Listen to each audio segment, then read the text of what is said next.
வணக்கம் நண்பர்களே, இன்றைய வீடியோவில் நம்ம என்ன பார்க்க போறோம்னா 9ஆம் வகுப்புக்கான தமிழுக்கான புக் பேக் கொஸ்டின் பார்க்க போறோம். இதுக்கு முந்தைய வீடியோவில் நம்ம 6ஆம் வகுப்புலேருந்து 8ஆம் வகுப்பு வரைக்கும் உள்ள புக் பேக் கொஸ்டின் நம்ம பார்த்துட்டோம். தமிழுக்கான புக் பேக் கொஸ்டின் பார்த்துட்டோம். இப்போ 9ஆம் வகுப்பு நம்ம பார்க்க போறோம். இயல் 1க்கான புக் பேக் கொஸ்டின் பார்க்க போறோம். இந்த வீடியோக்குள்ளார போகிறதுக்கு முன்னாடி நம்மளோட டிஸ்கிரிப்ஷனில் டார்கெட் அச்சீவர்ஸ்க்கான அப்ளிகேஷன் இருக்குது, அதை டவுன்லோட் பண்ணிக்கோங்க. தமிழுக்கான ஆல் வீடியோ சோர்ஸஸும் அவைலபிளாக இருக்குது, அதை யூஸ் பண்ணிக்கோங்க. இப்போ நம்ம வீடியோக்குள்ளார போகலாம். ஓகே, இப்போ இங்கே என்ன கொடுத்துருக்காங்கன்னா பாருங்க. ஓகே, இங்கே என்ன கொடுத்துருக்காங்கன்னா சொற்பட்டியலில் சில வார்த்தைகள் கொடுத்துருக்காங்க. இதை பிறமொழி சொற்கள் எப்படி இருக்கும், இதுக்கு நிகரான தமிழ் சொற்கள் எப்படி இருக்கும் அப்படிங்கிறத நம்ம பார்க்க போகிறோம். இங்கே பிளாக் போர்டை பிளாக் போர்டுன்னு சொல்லிட்டாங்க. நிகரான தமிழ் சொல் கரும்பலகை. இப்போ நான் வகுப்பு எடுத்துக்கிறேன். வகுப்புக்கு என்ன வரும் அப்படின்னா இங்கே கிளாஸ் ரூம், இங்கே கிளாஸ் ரூம் வரும். இங்கே என்ன வரும்னா வகுப்பறை. தமிழ் சொற்கள் வகுப்பறை. அடுத்தது புத்தகம், புத்தகம். இங்கே என்ன வரும் புக், புக். இங்கே பாடநூல், பாடநூல்னு வரும். சரியா? அடுத்தது பிளாக் போர்ட் கொடுத்துட்டாங்க. பேனா, பேனா. இங்கே பென், இங்கே தூவல். அடுத்தது பென்சில், பென்சில். இங்கே பென்சில், இங்கே கரிக்கோல். அடுத்தது நோட், இங்கே இங்கிலீஷில் நோட், இங்கே குறிப்பேடு. அவ்வளோதான். ஓகேவா? இதுலேருந்து கொஷின் கேட்க சான்சஸ் இருக்கு. அடுத்தது நம்ம பார்க்கலாம். இங்கே பாருங்க, இங்கே என்ன கொடுத்துருக்காங்க, தொடர்களை மாற்றி உருவாக்குன்னு கொடுத்துருக்காங்க. பதவியை விட்டு நீக்கினான். ஆக்சுவலாக இதுதான் தன்வினை. இங்கே பிறவினை தொடராக மாற்றுகன்னு வரணும். ஓகேவா? பிறவினை தொடராக மாற்றுகனா இதுக்கு ஆன்சர் என்னவா இருக்கும் அப்படின்னா பதவியை விட்டு நீக்குவித்தான், பதவியை விட்டு நீக்குவித்தான். இது பிறவினை. ஓகேவா? தன்வினைனா பதவியை விட்டு நீக்கினான். இங்கே பிறவினை தொடராக மாற்றுக, ஸோ நீக்குவித்தான். அடுத்த கொஸ்டின் பாருங்க. மொழியியல் அறிஞர்கள் திராவிட மொழிகளை ஆய்வு செய்தன. இதை பிறவினை தொடராக மாற்றுகன்னு சொல்லியிருக்காங்க. அப்போ எப்படி எழுதணும்னா மொழியியல் அறிஞர்கள் திராவிட மொழிகளை ஆய்வு செய்வித்தன. பிறவினை தொடராக மாற்றும்போது செய்வித்தனர் அப்படின்னு வரணும். சரியா? நோட் பண்ணி வச்சுக்கோங்க. மொழியியல் அறிஞர்கள் திராவிட மொழிகளை ஆய்வு செய்வித்தனர். அடுத்தது உண்ணப்படும் தமிழ் தேனே. இதை செய்வினை தொடராக மாற்ற சொல்லியிருக்காங்க. உண்ணும் தமிழ் தேனா, உண்ணும் தமிழ் தேனோ அப்படின்னு மாத்துறாங்க. இதை செய்வினை தொடராக மாத்துறாங்க. உண்ணும் தமிழ் தேனோ அப்படின்னு மாத்துறாங்க. எப்படி மாத்துறாங்க? செய்வினை தொடராக மாத்துறாங்க. அடுத்து திராவிட மொழிகளை 3 மொழி குடும்பங்களாக பகுத்துள்ளன. இதை செய்யப்பாட்டு வினையாக மாற்ற சொல்லியிருக்காங்க, செய்யப்பாட்டு தொடராக. அப்ப திராவிட மொழிகள் 3 மொழி குடும்பங்களாக பகுக்கப்பட்டுள்ளன. 3 மொழி குடும்பங்களாக பகுக்கப்பட்டுள்ளன. ஓகேவா? அப்ப எப்படி எழுதணும்? திராவிட மொழிகள் 3 மொழி குடும்பங்களாக பகுக்கப்பட்டுள்ளன. இங்க ஆக்சுவலா இங்க பகுத்துள்ளனர்னு வந்திருக்கு. நம்ம செயற்பாட்டு வினையா மாத்தணும். ஓகேவா? அப்ப பகுக்கப்பட்டுள்ளனர் அப்படின்னு மாத்திருக்காங்க. ஓகே. நிலவன் சிறந்த பள்ளியில் படித்தார். இதை பிறவினை தொடராக மாட்டுங்க. நிலவன் சிறந்த பள்ளியில் படிப்பித்தான், படிப்பித்தான். இது ஆன்சர். ஓகே, நோட் பண்ணி வச்சுக்கோங்க. அடுத்தது சொற்களை தொடரலாக மாற்றுக. ஒரு வேர்டு இருக்கு, அதை தன்வினை தொடராகவும் பிறவினை தொடராகவும் மாற்ற சொல்லியிருக்காங்க. ஃபர்ஸ்ட் மொழிபெயர். மொழிபெயரை தன்வினைனா மாற்றணும்னா மொழிபெயர்த்தான், மொழி பெயர்த்தான். இது ஆக்சுவலா தன்வினை தொடர். ஓகே, இது தன்வினை தொடர். இது அடுத்து பிறவினை தொடரா மாத்தணும்னா மொழி பெயர் பிறத்தால் இப்படி வரணும். மொழி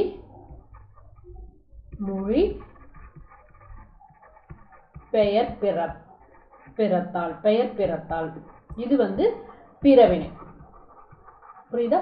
பாருங்க, மொழிபெயரை தன்வினைனா மாத்திரம். அப்ப மொழிபெயர்த்தால் அது தன்வினை, மொழிபெயர் பிறத்தால் அப்படின்னா பிறவினை. அடுத்து பதிவு செய். இதை செய்வினையா மாத்திருக்காங்க. பதிவு செய்தான், பதிவு செய்தான் அப்படிங்கிறது செய்வினை, பதிவு செய்தான் அப்படிங்கிறது செய்வினை. ஓகே, செய்யப்பட்டது, பதிவு செய்யப்பட்டது அப்படின்னா செயப்பாட்டு வினை. பதிவு செய்யப்பட்டது அப்படின்னா செயப்பாட்டு வினை. ஓகே, பதிவு செய்தான்ங்கிறது செய்வினை, பதிவு செய்யப்பட்டது அப்படிங்கிறது செயற்பாட்டு வினை. அடுத்து பயன்படுத்து, பயன்படுத்து இதை வந்து தன்வினை பிறவினையா மாற்ற சொல்லியிருக்காங்க. அப்ப பயன்படுத்தினான், பயன்படுத்தினான் அப்படின்னா தன்வினை. ஓகேவா? பயன்படுத்துவித்தான், பயன்படுத்துவித்தான் அப்படின்னா இது வந்து பிறவினை. ஓகேவா? பயன்படுத்தினான்ங்கிறது தன்வினை, பயன்படுத்துவித்தான் அப்படின்னா பிறவினை. அடுத்தது இயங்கு, இயங்கினான் அப்படின்னா செய்வினை, இயங்கினான் அப்படின்னா செய்வினை. ஓகேவா? இயங்கப்பட்டான், இயக்கப்பட்டான், இயங்கினான் அப்படின்னா செய்வினை, இயக்கப்பட்டான் அப்படின்னா செயற்பாட்டு வினை. சரியா? இயங்கினான் அப்படின்னா செய்வினை, இயக்கப்பட்டான் அப்படின்னா செயற்பாட்டு. ஓகே, இதை பொருத்தமான செய்யப்படு பொருள் சொற்களை எழுத சொல்லியிருக்காங்க. தமிழில் என்ன சொல்லியிருக்காங்க? செவ்விலக்கியங்களை கொண்டுள்ளது. தமிழ் வந்து செவ்விலக்கியங்களை கொண்டுள்ளது. நாம் தமிழ் இலக்கிய நூல்களை வாங்க வேண்டும். எந்த நூல்களை வாங்க வேண்டும்? தமிழ் இலக்கிய நூல்களை வாங்க வேண்டும். புத்தகங்கள் நமக்கு வாழ்வியல் அறிவை கொடுக்கின்றன. அடுத்தது நல்ல நூல்கள் நம்மை வழிப்படுத்துகின்றன. இதான் ஆன்சர், நோட் பண்ணி வச்சுக்கோங்க. தமிழ் செவ்விலக்கியங்களை கொண்டுள்ளது. நாம் தமிழ் இலக்கிய நூல்களை வாங்க வேண்டும். புத்தகங்கள் வாழ்வியல் அறிவை கொடுக்கின்றன. நல்ல நூல்கள் நம்மை நல்வழிப்படுத்துகின்றன. ஓகே, அடுத்தது பொருத்தமான பெயரடைகளை எழுதுக. எல்லோருக்கும் இனிய வணக்கம். அவன் நல்ல நண்பனாக இருக்கின்றான். டேஸ் ஓவியமாக வரைந்து வா, பெரிய ஓவியமாக வரைந்து வா, கொடிய விலங்கிடம் பழகாதே. ஓகே, நோட் பண்ணி வச்சுக்கோங்க. அடுத்தது பார்க்கலாம். அடுத்தது பொருத்தமான வினையடைகளை சொல்லுவாங்க. ஊர்தி எப்படி சென்றது? மெதுவாக சென்றது. காலம் வேகமாக ஓடுகிறது. சங்க இலக்கியம் வாழ்க்கையை அழகாக காட்டுகிறது. இணையதளத்திலிருந்து பதவியிறக்கம் செய்யப்பட்டதை அனைவருக்கும் பொதுவாக காட்டு. இதான். ஓகே, அடைப்புக்குறிக்குள் கேட்டுள்ளவாறு தொடர்களை மாற்றி எழுதுக. நம் முன்னோர்கள் இயற்கையோடு இயந்த வாழ்வு நடத்தின. இதை வந்து வினா தொடராக மாற்றணும். நம் முன்னோர்கள் இயற்கையோடு இயந்த வாழ்வு நடத்தியவர் யார்? இதான் வந்து வினா தொடரா மாற்றணும். ஓகே, நடத்தியவர் யார்? புரியுதா? இதை வந்து வினா தொடரா மாற்ற சொல்லியிருக்காங்க. இதை நான் எப்படி மாற்றிருக்கேன்? நம் முன்னோர்கள் அதாவது இயற்கையோடு இயந்த வாழ்வு நடத்தியவர் யார், இதுதான் வரணும். ஓகேவா? இயற்கையோடு இயந்த வாழ்வு நடத்தியவர் யார்? அப்ப நம் முன்னோர்கள் தான் இயற்கையோடு இயந்த வாழ்வு நடத்திருக்காங்க. எப்படி எழுதணும்? இயற்கையோடு இயந்த வாழ்வு நடத்தியவர் யார்? இதான் வினாத்தொடர். இசையின்றி அமையாது பாடல். இதை உடன்பாட்டு இசையோடு இயந்த இசையின்றி அமையாது பாடல். இதை வந்து உடன்பாட்டு தொடராக மாற்றிருக்காங்க. இசையோடு அமையும் பாடல். உடன்பாட்டு தொடர்னா நார்மலாக ஒரு செய்தி வாக்கியம் மாதிரி தான். இசையோடு அமையும் பாடல், இதான் வந்து உடன்பாட்டு தொடர். அடுத்தது நீ இதை செய் இது என்று கூறினேன் அல்லவா, இது வினாத்தொடர். அப்போ இதை கட்டளை தொடராக மாத்துற. ஒன்றுமே இல்லை, நீ இதை செய், அப்போ இது வந்து கட்டளை தொடர். ஓகேவா? கட்டளை தொடராக மாற்றியாச்சு. புரியுதா? வேர் சொற்களை வைத்து சொற்றொடர்களை உருவாக்க சொல்லியிருக்காங்க. தா, கேள், கொடு, பார், இதெல்லாம் வந்து வேர் சொற்கள். இப்போ தா வச்சு நம்ம வந்து உடன்பாட்டு வினைத்தொடரை மாற்றுறோம். தா அப்படின்னா தந்தேன், அதான் உடன்பாட்டு தொடர். தந்தேன், இது வந்து உடன்பாட்டு வினைத்தொடர். ஓகேவா? அடுத்தது இதை பிறவினையாக மாற்ற சொல்லியிருக்காங்க. இது வந்து உடன்பாட்டு தொடர். இதை பிறவினையாக மாற்ற சொல்லியிருக்காங்க. தருவித்தேன், தருவித்தேன் அப்படின்னா இது வந்து பிறவினை தொடர். கேள், இதை வினாத்தொடரா மாற்ற சொல்லியிருக்காங்க. கேட்டாயா அப்படின்னு, இதான் வினாத்தொடர். சரியா? அடுத்து கொடு, இதை வந்து செய்தி தொடர கொடு, செய்தி தொடரா மாற்றிருக்காங்க. நீ அதை கொடு, இது வந்து செய்தி தொடர். நீ அதை கொடு அப்படிங்கிறது செய்தி தொடர். இதை வந்து கட்டளை தொடரா மாற்றிருக்காங்க. நீ கொடு அப்படின்னா கட்டளை கொடு, நீ கொடு அப்படின்னு சொல்றோம், இது வந்து கட்டளை தொடர். சரியா? அடுத்து பார், இதை செய்வினையா மாற்ற சொல்லியிருக்காங்க. பார் அப்படின்னா பார்த்தான் அப்படிங்கிறது செய்வினை. பார்க்கப்பட்டான் அப்படின்னா செயற்பாட்டு வினை. பார்க்க செய்தான் அப்படிங்கிறது பிறவினை. ஓகேவா? நோட் பண்ணி வச்சுக்கோங்க எல்லாமே. சரியா? ரொம்ப ஈஸி தான், நோட் பண்ணி வச்சுக்கோங்க. அடுத்தது இது வந்து அவையாவும் இருக்கின்றன. இப்படி இருக்கிறது கரெக்டா அப்படின்னு கேட்டிருக்காங்க. தவறு. இங்கே வந்து அவை அப்படிங்கிறது என்னன்னா, அவைங்கிறது பன்மை. ஓகே, அவைங்கிறது பன்மை. இருக்கின்றன அப்படிங்கிறது ஒருமை. இருக்கின்றன அப்படிங்கிறது ஒருமை. ஸோ அப்போ இது வந்து தவறு. அவையாவையும் இருக்கின்றன அப்படிங்கிறது சரி. இதுவும் பன்மை, இதுவும் பன்மை, இதுவும் பன்மை, இதுவும் பன்மை. அவையாவும் எடுங்கள் அப்படிங்கிறது தவறு. அவையாவும் எடு அப்படின்னு சொல்லியிருந்துருக்கணும். அவையாவையும் எடுங்கள்னு கொடுத்துருக்காங்க, இதுவும் தவறு. அவையாவற்றையும் எடுங்கள் என்பது கரெக்ட். இதுவும் வந்து பன்மை, இதுவும் பன்மை, அப்படிதான் சொல்லியிருக்காங்க. அடுத்தது குழுவில் விடப்பட்ட வரிசையை தேர்ந்தெடு அப்படின்னு சொல்லியிருக்காங்க. ஸோ குழு இங்கே நாவாய், மரம், துறை, தன்வினைன்னு கொடுத்துருக்காங்க. அப்போ நாவாய்னா இங்கே என்ன வரணும்? வங்கம். மரம்னா மானு. மானுக்கு அதாவது மானுக்கு இன்னொரு பேர் மரம். அப்போ துறைனா துறை, தாலிசை, விருத்தம் அதெல்லாம் வரும்ல, அப்போ தாலிசை. இங்கே தன்வினைனா இங்கே பிறவினை. இப்போ ஆன்சர் ஏ தான் ரைட். ஓகே, தமிழ் விடுதூது எந்த இலக்கிய வகையை சார்ந்தது? சிற்றிலக்கிய வகையை சார்ந்தது. தமிழ் விடுதூது எந்த வகையை சார்ந்தது? சிற்றிலக்கிய வகையை சார்ந்தது. அடுத்தது இதுக்கு பொருத்தமானது சொல்லியிருக்காங்க. 3 இனம், 100 வண்ணம், 10 குணம், 8 வனப்பு. அப்போ ஆன்சர் வந்து ஏ தான். ஓகே, அடுத்து காலம் பிறக்கும் முன் பிறந்தது தமிழே, எந்த காலமும் நிலையாய் இருப்பது தமிழே. இவ்வடிகளில் பயின்று வரும்ல நயங்கள் என்னன்னு கேட்டுக்காங்க. ஸோ இப்போ கா வந்திருக்கு, அப்போ மோனை. ல வந்திருக்கு, ஸோ எதுகை. தமிழே தமிழே அப்படிங்கிறது இயல்பு. ஆன்சர் சி தான் ரைட்டு. அழியா, ஒழியா, சிந்தா இது எல்லாமே என்னன்னா ஈறுகட்ட எதிர்மறை பெயரச்சம். ஆ வந்திருக்கு, ஆ வந்தாலே அது ஈறுகட்ட எதிர்மறை பெயரச்சம். ஓகேவா, அடுத்தது பார்க்கலாம். ஓகே, இது வந்து மொழிபெயர்க்க சொல்லியிருக்காங்க. லிங்குஸ்டிக் அப்படின்னா மொழியியல் அப்படின்னு அர்த்தம். இது கண்டிப்பாக வரும், வந்திருக்கு. லிட்ரேச்சர் அப்படின்னா இலக்கியம்.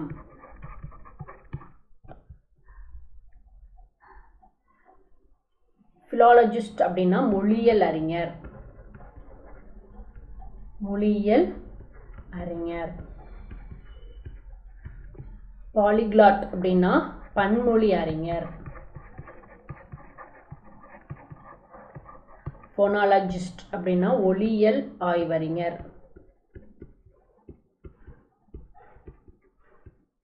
ஃபோனெட்டிக்ஸ் அப்படின்னா ஒலியியல். நோட் பண்ணி வச்சுக்கோங்க, ரொம்ப ரொம்ப இம்பார்ட்டன்ட். இதுலேருந்து கண்டிப்பாக கொஸ்டின் வரும்.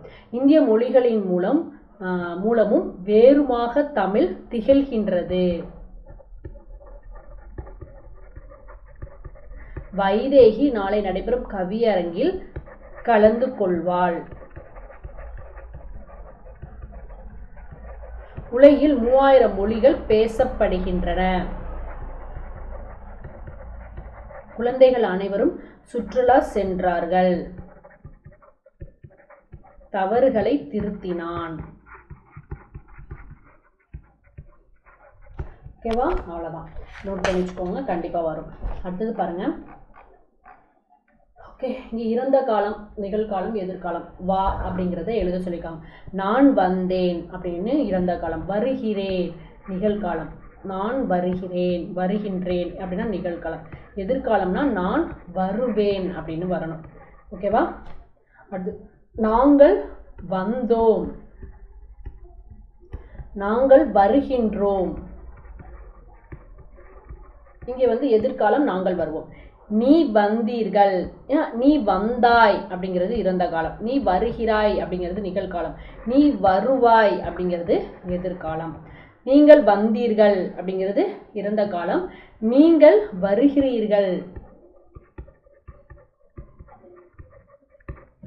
நீங்கள் வருவார்கள், நீங்கள் வருவார்கள் அப்படிங்கிறது எதிர்காலம்.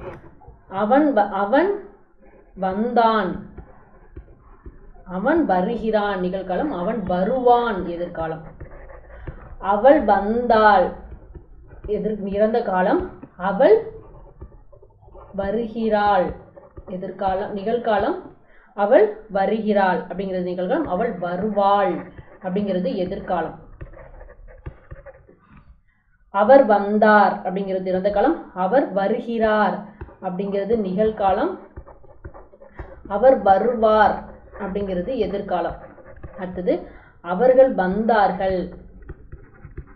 எப்படிலாம் கேட்குறாங்க பாருங்க. அவர்கள் வந்தார்கள், அவர்கள் வருகிறார்கள்,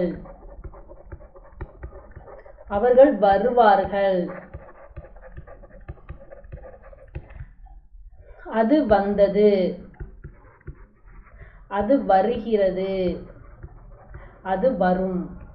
அவை வந்தவை. அவை வருகின்றன. அவை வருபவை. நோட் பண்ணி வச்சுக்கோங்க எல்லாமே. ஓகே ஓகே அவ்வளோதான்.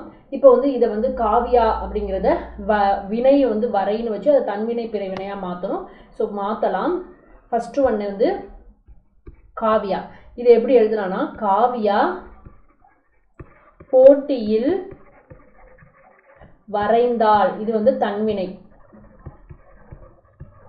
ஓகேவா? இது வந்து தன்வினை. இப்படி போட்டுக்கிறேன். அடுத்தது இது எப்படி வந்து போட்டியில் ஓவியத்தை வரைவித்தாள். இது வந்து பிறவினை. சரியா? ஓகே. ரெண்டாவது பாருங்க. கவிதை நனை. கவிதை மலையில் நனைந்தேன். இது வந்து தன்வினை. சரியா? இதை பிறவினையா மாற்றணும். கவிதை மலையில் நனைவித்தாள்.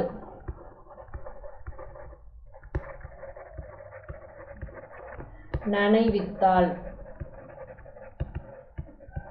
இது வந்து பிறவினை. அடுத்து இலை அசைய வச்சு எழுதுறோம். இலை வேகமாக அசைந்தது. இது தன்வினை. காற்று இலையை வேகமாக அசைவித்தது. இது வந்து பிறவினை. சரியா? ஓகே. அடுத்து மலை சேர். மழை மண்ணை சேர்ந்தது. இது வந்து தன்வினை. மழை நீரை மண்ணில் சேர்த்தான். இது வந்து பிறவினை. ஓகேவா? ஓகே அவ்வளோதான். இப்போ இயல் 1க்கான புக் பேக் கொஷின் நம்ம பார்த்துட்டோம். அடுத்த வீடியோவில் இயல் 2க்கான புக் பேக் கொஷின் பார்க்கலாம். ஓகே. இதில் எதுவும் டவுட் இருந்துச்சுன்னா கீழே கமெண்ட் பண்ணுங்கள். இந்த வீடியோ உங்களுக்கு பிடிச்சிருந்துச்சுன்னா லைக் பண்ணுங்கள், ஷேர் பண்ணுங்கள். தேங்க்யூ.